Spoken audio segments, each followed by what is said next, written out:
All right, folks, it's 9 o'clock. I call this Sawyer County Public Safety Committee meeting to order. Roll call, please. Ron Buckholz, Present. Mark Helwig. Yep. Jeff Haney. Marshall Savitsky. Jim Evans. Here. You have a quorum. Okay, pledge of allegiance. I pledge allegiance to the flag of the United States of America and to the republic for which it stands, one nation, under God, indivisible, with liberty and justice for all. Okay, sir, certification of compliance with the open meeting law. This meeting was noticed to the media and public as required by Section 19.84 of the Wisconsin statutes. Okay, thank you. Meeting agenda has been set. Public comment. We have no one's online, right, Liz? Okay, and then number 8, consider approval of the previous minutes. Make a motion to approve the 12-4 minutes. Okay, we have a I'll motion by second Mr. that. Helwig and a second by Mr. Savitsky to approve the minutes of the 12/4/25 previous meeting. All in favor, say aye. Aye. All opposed, motion carries to approve. All right, number 9, Clerk of Courts. Marge, your first report of 2026. Yeah, nothing in addition to what I put on my written report, so. Okay, yep, Happy New Year. I read it. Has everybody else read it and got any questions with it? Okay, Thank you. Mr. Evans, you have any questions? No, sir, Mr. Chairman. All right, thank you. All right, number 9, Sheriff's Report.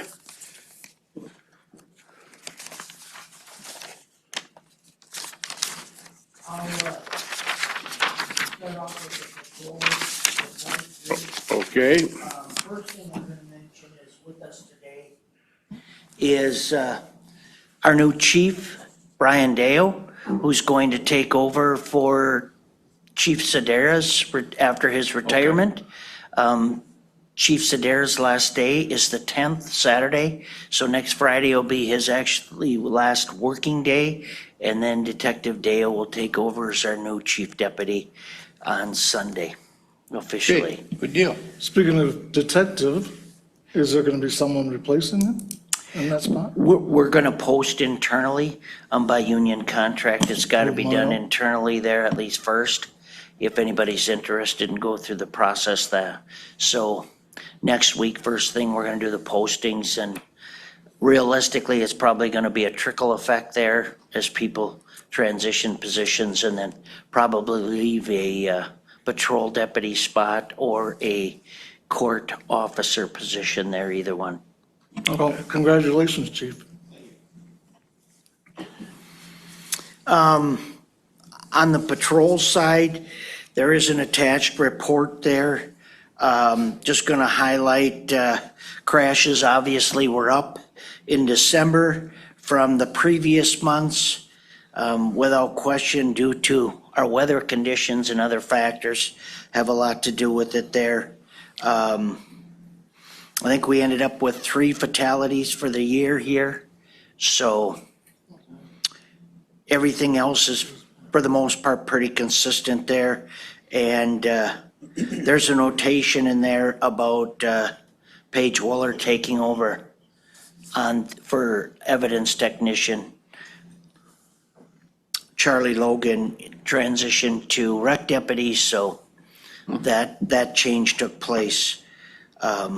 The other thing I want to mention is, as many of you know, Tuesday in the afternoon, dispatch received a call from a distraught husband at DJ's Mart in Radisson, claiming that his wife had been stabbed in the house. It seemed kind of like a lot, made us all wonder. Deputies responded, and upon their arrival in the residence, found that what he described is what happened. And our deputies did an outstanding job under high stress, securing the place, not knowing if the suspect was there, what the further conditions were, as well as preserving the scene for evidentiary purposes and everything else. We did have our SWAT team activated and assisted on some outbuildings, securing the outbuildings. Our dispatch staff did just an amazing job. We had a new dispatcher, spent almost an hour on the phone with the husband, consoling him, trying to do her best to obtain as much information and pass it on to the responding deputies as she could, and keep him from traveling there and keep him contained and semi-content, so the outcome would be as good as possible. Sheriff, the husband didn't get stabbed, did he? What's that? The husband didn't get No. stabbed himself? He was gone from the house for 4 hours when this took place. Okay. And we had some patrol deputies that had some knowledge of the surroundings and other people involved there, and did some follow-up with that, made some phone calls. And because of what they did, we learned where the suspect was, and were able to execute a traffic stop on him traveling through, and ended up taking him in custody, having the suspect in custody within several hours. The culmination of what our staff did in total was outstanding. And I'm very proud to say that there's no better outcome than what we had Right. Sounds like- Tuesday. Sounds So- like everybody did a great job, Sheriff. Yes. Everybody. Our 3 detectives worked the scene, and they had almost 20 hours in by the time they left the scene, between interviewing, securing the scene, getting warrants and everything throughout the day and into the evening. We had the Department of Justice Crime Lab come up with their mobile unit and assist in collecting evidence, and they were there. And I know Detective Deo took the lead on it, took a couple-hour nap, and was back in the office finishing things, so. Good deal. That's all I have. Okay, all right. Jail report, Lieutenant? Thank you. Attaches the end of the year jail report. We ended with an average daily population of 59 inmates, 11 of those being females, 48 males. We had 21 average probation incarceration. Pre-sentence incarceration was at 25, and average sentence incarceration was at 22. We currently have 4 on electronic monitoring. The day that this report was generated, we had 60 inmates with a 72% unemployment rate at the time of booking. Okay. All right. Anybody have any questions for Lieutenant Wooler? Mr. Evans, No, sir. questions? No, sir. All right. Thank you, Lieutenant. Number C, communications report. Thank you, Mr. Chairman. The 2026 Berkey planning has been underway for the last couple months now. In late October, Sergeant Jensen, Lieutenant Rapinski, and Director Psinski led a critical incident tabletop for the Berkey staff, basically for them to know their roles and responsibilities if there is ever a critical incident. The 911 joint power agreements are being sent out to the municipalities for 2026. And Director Psinski is in the middle of 2 grant projects right now, so it's keeping her kind of busy. Calls for service in December were 1,156, and that's up a little bit from the same period of last year.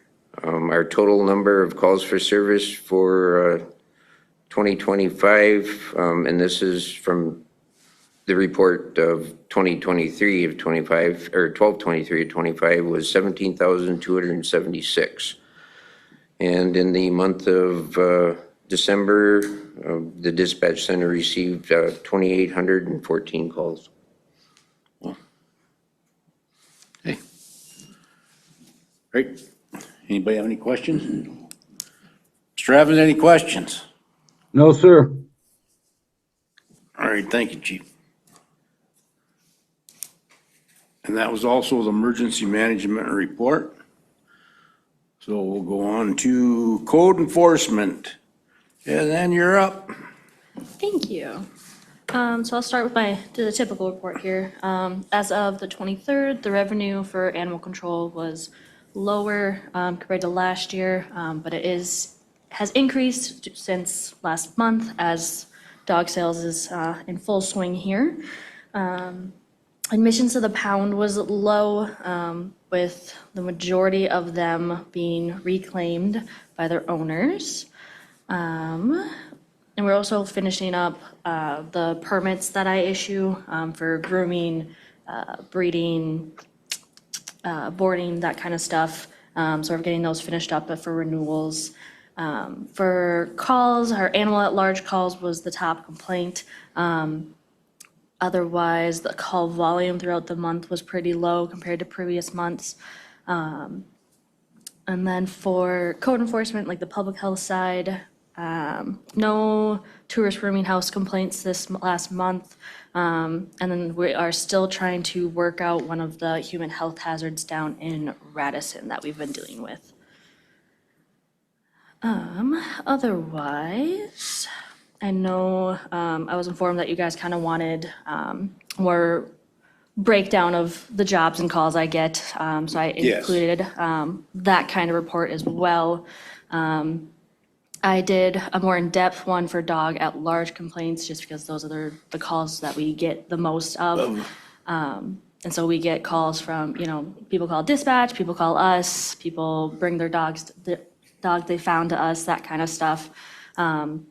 So once we're able to get the dog in our hands, there's a 7-day stray hold that we have to do for those dogs. And in that 7 days, they're at the Sawyer County Dog Pound. They get fresh food every day, fresh water. They have an inside portion of their kennel, outside portion of their kennel. We give them toys, blankets, treats. We take as best care of them as we can Yeah. while they're there.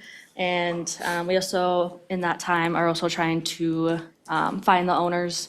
We check for microchips. We post them on our Facebook page, and from that page, we share it to other, pages throughout Sawyer County.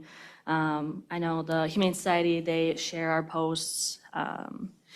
Otherwise, after that 7 days, if they aren't reclaimed or we don't hear anything from owners or people that know the dog or anything like that, we set up a date and time for the Humane Society to take those dogs from us. And it's pretty nice working with them. They make our stray holds, their top priority over surrenders. That way they can get their vet, taken care of and everything, and get them back up for adoption. Otherwise, if someone contacts us within those 7 days for saying that it's their dog, then we have a different process for that, obviously.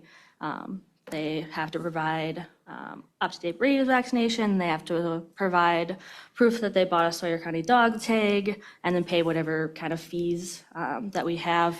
The fees for having the dog at the pound, it kind of varies a little bit, but it's a $20 initial impound fee and then $20 for every day after that. If we do end up having to take the dog to the vet, then the owner also has to reimburse us for that.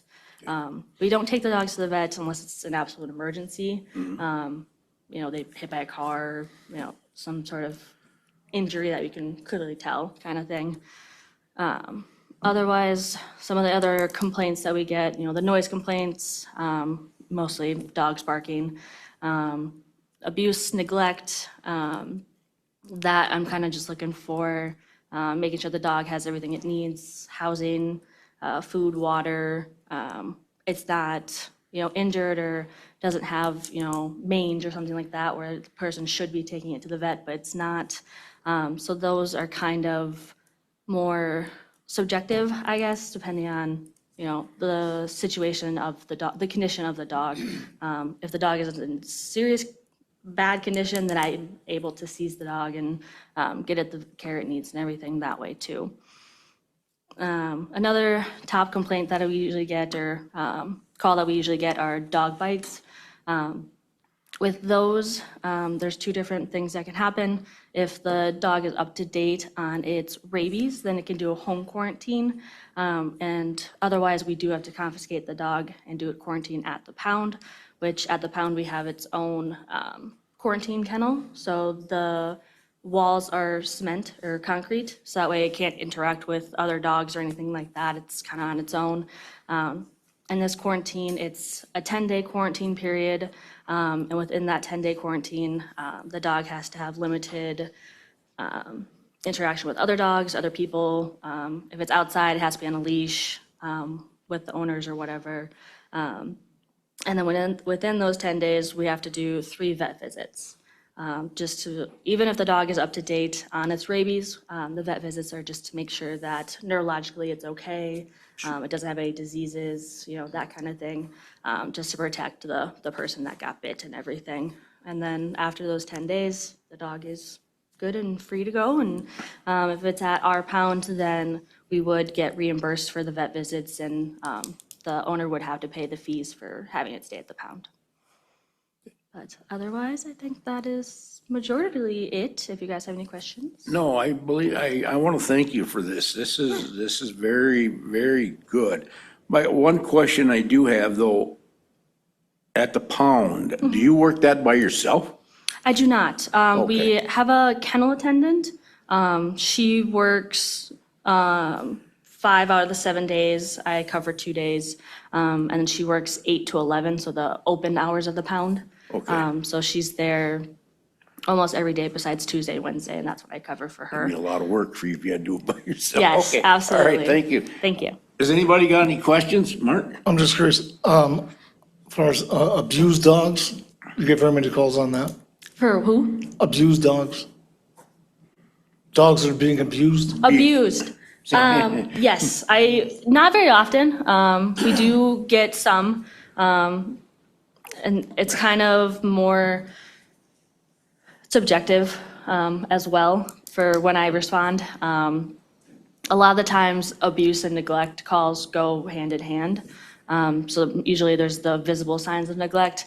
Otherwise, if it's more just a abuse call, there's still signs, you know, dogs flinching, not wanting to go to their owners.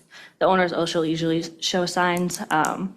So in those cases, if it's, you know, an abuse and neglect together and there's clear signs the dog is in distress, then I can seize the dog as well in those cases. Otherwise, there are citations and stuff like that that I will give. Okay, good. All right, anybody else have any questions?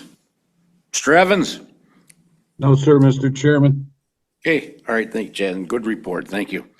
All right, number 12, child support. Okamoto is not here, but she did present us with a report. Anybody have any questions on it? Okay, not. Number 12, emergency services, ambulance and medical examiners report. Mr. Frummel's not on? Yep, I'm on. Oh, there you are, okay. What do you Yep, got sorry. for us, Mr. Frummel? Well, just finishing up getting the new reporting system all up and going and working out the bugs. Hopefully today I can get a couple of little minor bugs done, and then I can start giving an actual report with all the times and the townships and everything. But there's a narrative about what I've been kind of doing, and of course with anything IT, if anybody ever's done that kind of stuff, they know kind of the headaches that go on with the little stuff. It's always the little stuff that gets you kind of delayed. And then after that, I got you guys a rundown of basically the year minus that the actual last death of the year being the homicide. And the sheriff went over that pretty good, but as you can see, I went through and highlighted anything that's highlighted as an overdose death. It's probably going to be a couple higher if you look at the pending deaths those are possible overdoses right now, but I can't really say they are until I get the toxicology back. And then in the one column there, you can see the age. And these are just the investigations that we've done this year. So these are like the at-home deaths or the in-hospital deaths that are unexpected. Okay. All right. Any questions? Any questions? Mr. Evans, any questions? No, sir. All right, thank you, Mr. Fremmel. Number 14, Criminal Justice Coordinating Council update. We did not have a quorum, so we did not have a meeting again, yeah. Again, okay. All right, number 15, Board Appointed Committee updates. Anybody have anything? Correspondence reports from the conferences and meetings? Not? Agenda, future agenda items? I did receive a letter from, I believe, Township of Bass, and they are requesting that the county investigate fire district. Okay, yeah, and I believe that's on February's agenda. Yeah, the county. I know Mr. Evans brought that up at the Yeah. last meeting, so. Yeah, it should be. Yes. Go ahead. No, I'm hoping Oh. it's on for next month's meeting. Yeah. Okay, go ahead, Mr. Rickern. Got anything else? All right. If not, I want to thank Mr. Sedera for his services for Sawyer County for 28 years. This is your last meeting with us. We're going to miss your boldness of talking to us. And enjoy your retirement with your grandkids, Joe. Thank you very much. So, all right, if nothing else, we are adjourned.